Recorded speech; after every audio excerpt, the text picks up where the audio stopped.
Mr. President, before I begin, I want to join with my colleagues from Wyoming and many of my other colleagues here in the Senate and express my sorrow at the news we received this morning that our former colleague, Senator Mike Enzi, has passed away. Mike was a cherished colleague and one of the finest human beings you will ever meet. Former Budget Committee Chairman, he was in many ways the conscience of the Senate on spending issues, always reminding members that federal dollars are not unlimited and that every dollar we add to the debt is a burden we are placing on our children and grandchildren.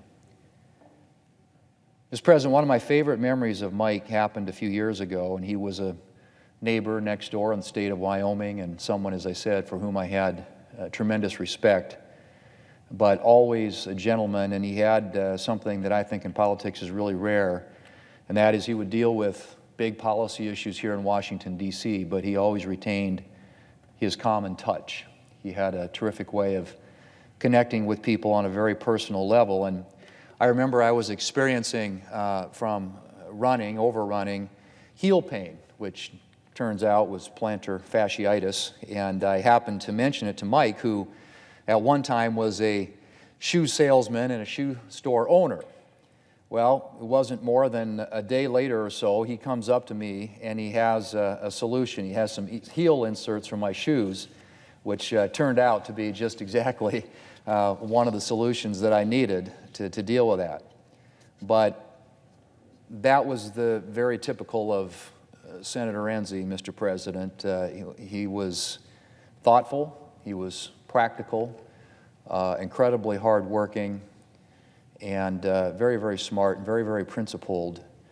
And I just, to him and his family, or to his family, to his wife Diana, wife of more than 50 years, and his children and grandchildren, want to say that how much we will deeply miss him and how much we are sending our thoughts and prayers to them during this very, very difficult time.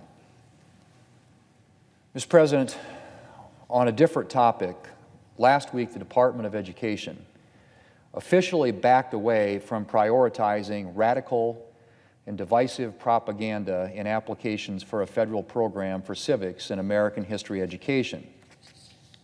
Score one for sanity and for American history. The department's original proposed priorities for program applications had focused on aspects of so-called critical race theory and cited such dubious items as the 1619 Project. The notice the Department of Education released last week dropped this discussion and indicated that the department would not give a competitive advantage to applications that reflect critical race theory. Mr. President, the bipartisan program in question was established to strengthen American history and civics education, which is in a bad way.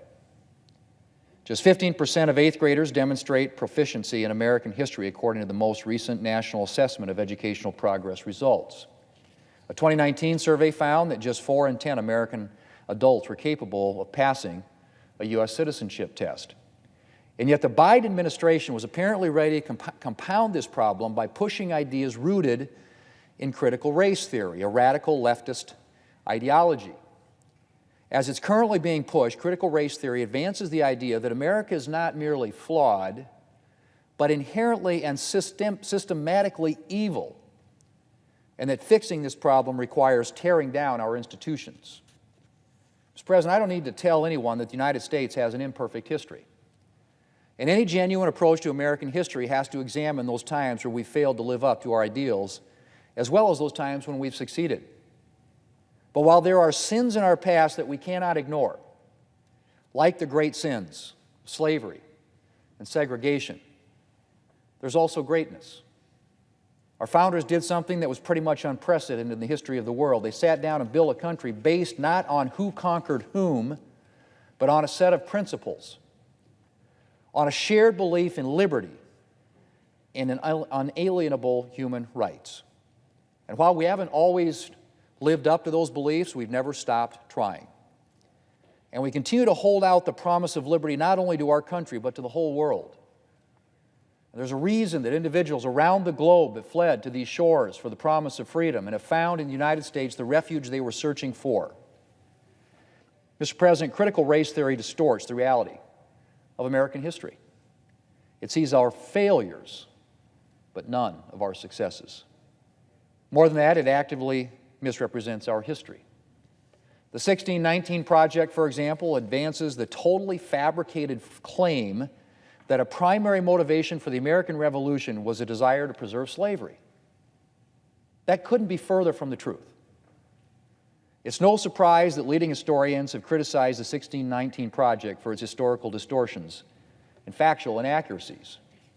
On top of that, by demonizing the United States, critical race theory also invites students to despise our country and ignore the tremendous freedoms and blessings that we enjoy. We are incredibly fortunate to live in the United States of America. And we let our students down when we fail to give them the perspective to see the blessings that our country provides. By dividing the world into oppressors and oppressed, critical race theory promotes resentment and victimization.